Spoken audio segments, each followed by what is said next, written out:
आपने बहुत सारे केसेस जो जब मैं I was researching about you that lot of cases that you have taken, उनमें से एक मैं आर्यन खान के बारे में पढ़ रहा था। तो how that case came to you and आपने how did you manage that case? और उसमें क्योंकि बहुत ज़्यादा मीडिया इन्वॉल्व था, उसमें एवरी डे कुछ ना कुछ प्रिंट हो रहा था न्यूज़पेपर्स में, every day it was coming into news, बहुत सारे पैनल डिस्कशंस हो रहे थे, जब बहुत सारे और लॉयर्स इन्वॉल्व थे जिनका कोई लेना देना भी नहीं है, and they were like sitting on television से। तो जब इतना सारा अटेंशन एक साथ आ जाता है and of course then you have to appear in courts, तो उस केस को आपने कैसे किया? So exactly, I think that point in time also there was of course media pressure and of media scrutiny also, and not just inside the court even, in fact, because it's a common phenomena कि court के अंदर तो होता ही है वो हर जगह. It was not just nationally, nationwide नहीं, वो तो internationally भी हो गया because of Shahrukh Khans craze all across.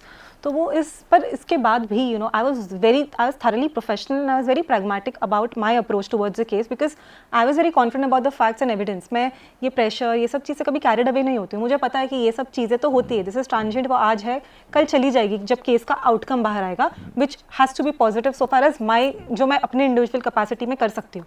तो मैंने of course I give my best. My argument was very different in the court apart from facts. जो मैंने कुछ फैक्ट्स कोर्ट के सामने जो आर्ग्यू किए अबाउट कुछ एविडेंस रिलेटेड आर्ग्यूमेंट किए, जैसे कि एलिगेशन है कंजम्पशन का, मगर ब्लड टेस्ट कंडक्ट नहीं किया गया टू इवन कोरोबरेट कि उन्होंने कंज्यूम किया है कि नहीं.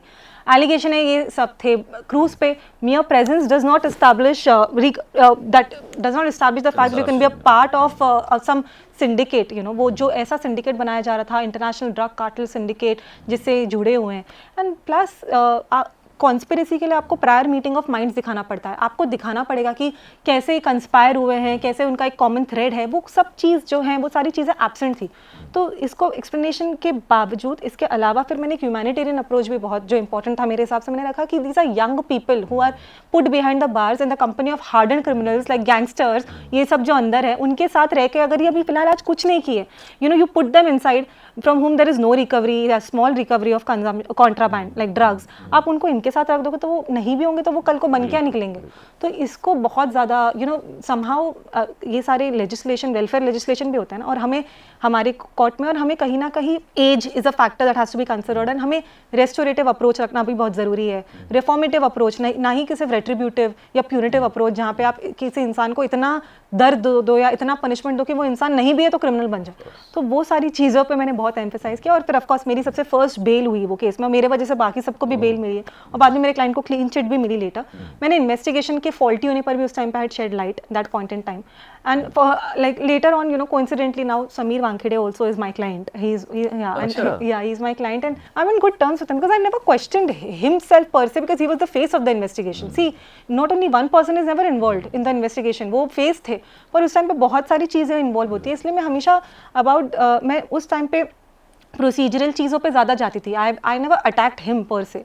सो ऑफकोर्स नाउ अब जैसे कि मेरा एक्सपीरियंस रहा है, मैंने देखा है कि मीडिया अटेंशन की वजह से कहीं ना कहीं मुझे ऐसा लगा कि उस टाइम पे आर्यन के लिए तो बहुत डिफिकल्ट हो गया था. और in fact Aryan would have come out if he was not SRK's son. Probably he wouldn't have been arrested also in a case like this. It was such a frivolous case, but because of his status and because of his big name, I think somewhere that meant against him in this case. So that's why I'm always vocal about the fact that it's not necessary that if you're powerful, you have it easy. Sometimes I've handled this posh Pune case also. I have seen that sometimes power also comes at its own cost and price. Because you're powerful, because there is media scrutiny. वरना कितने hit and run case होते हैं आए दिन हर रोज. इतना media scrutiny नहीं होता, इंसान एक दिन दो दिन में छूट जाता है. पर जब power आ जाता है, जब कोई influential person आ जाता है, तो इतना scrutiny होता है कि वो इंसान छूटने वाला भी रहेगा, easy case में भी नहीं छूटना difficult हो जाता है. One case which intrigued everybody and that happened I think between the COVID stage, 2020 के around ही हुआ था I think.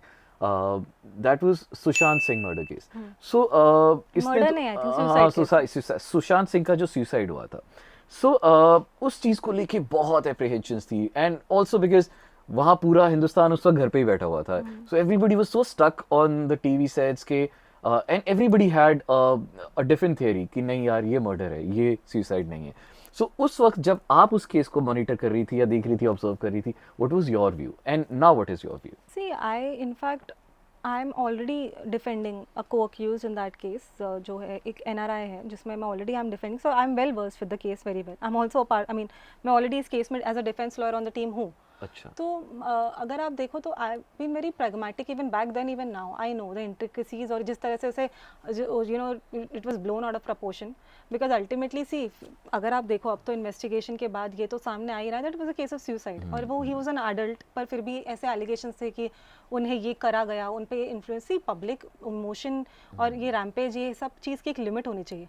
इतना नहीं एक्सपांड होना चाहिए, इतना मत उसे बढ़ावा दो कि जो जिंदा लोग हैं वो भी सुसाइड कर ले। एक चलो एक था, एक आदमी, कोई स्टार था जिसने अगर सुसाइड किया है एलिजिडली या जो भी है, बट उसके पहले तो वो इंसान था and he also was aware of the consequences of his act.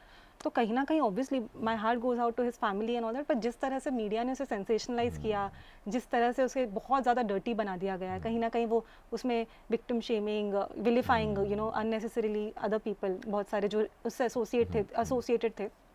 पर कहीं ना कहीं अगर आप देखो तो अभी ये अगर उसमें फिर एक उसका एक फ्लिप साइड ये भी है कि बोला जाता है कि नेपोटिज्म, कि may be he was not given equal opportunities which outsiders usually don't get because he is not a part of the film fraternity.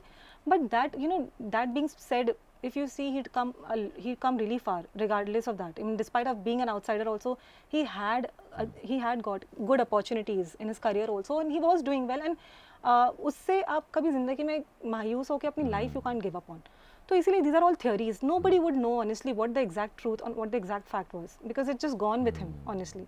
So इसीलिए जितना हो सकता है एटलीस्ट जो ह्यूमन बीइंग है, जो लिविंग है, उनको रिस्पेक्ट दे। जो मर गए उनके लिए आप you can pray your condolences, you can pray for their soul to rest in peace, but जो लिविंग अभी जो ह्यूमंस हैं कम से कम उन्हें तो रिस्पेक्ट दे। सर, आप जब भी कोई केस आपके पास आता है, आप अप्रोच करती हैं, आपका आपके फिल्टर्स क्या रहते हैं? क्या आप उसके सबसे पहले आपकी उनकी आंखों में देखती हैं कि सच बोल रहा है कि झूठ बोल रहा है, या फैक्ट चेक करती हैं? नॉर्मली ज़्यादातर लोग सच नहीं बताते, या आप ये देखती हैं कि आपका क्योंकि हर लॉयर का एक विजन होता है कि मैं इस केस को कहाँ तक लेके जा सकता हूँ, क्या इसके चांसेस हैं कोर्ट में से गिल्टी या नॉन गिल्टी प्रूफ होने के? तो आपका क्या फिल्टर होता है? एक तो first of all I am so honest कि कोई फिल्टर ही नहीं होता है, मैं डायरेक्टली फेस पे बोल देती हूँ कि नहीं ये केस में क्या आउटकम होने वाला है, I tell them directly. I am not the types who will give you false hopes कि नहीं, and I am not the types who wants to mint money out of a dead case, जहाँ मुझे पता है कि case में कुछ नहीं दम है और मैं अननेसेसरी उनको फीस बोलूँ, वो होप फॉल्स होप रख के दे। इसीलिए मेरा सबसे फर्स्ट प्री रिक्विजिट तो ये होता है कि मैं चार्जशीट पढ़ूँ, मैं केसेस देखूँ, मैं पूरा केस पेपर्स रीड करूँ, एविडेंस देखूँ, if it's a civil case तो उनके पूरे सूट प्रोसीडिंग्स देखूँ, if it's a criminal case तो पूरी चार्जशीट पढ़ूँ।